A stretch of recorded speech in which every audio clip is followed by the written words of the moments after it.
ไว้เนื้อตั้งใจร้องกับคือเป็นมังกันนะ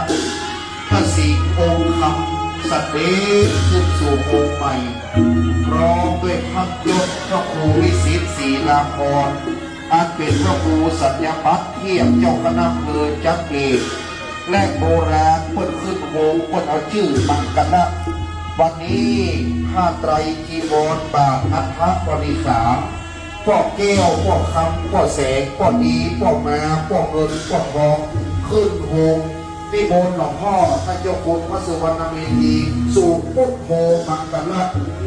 วันนี้มังกรสัมพุทโธสัมพุทโธนิพพานุตตัมโมพุทธมังกรมาคัมมัง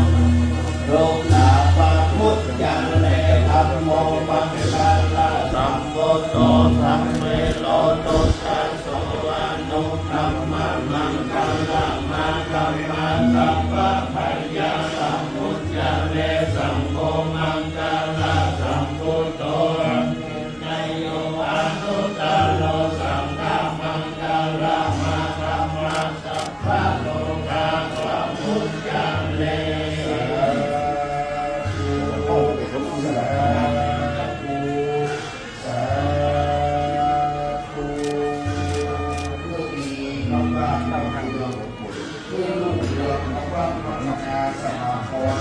ลูกเรือไทยไทยเอ้ยมีสุขดังที่เราไป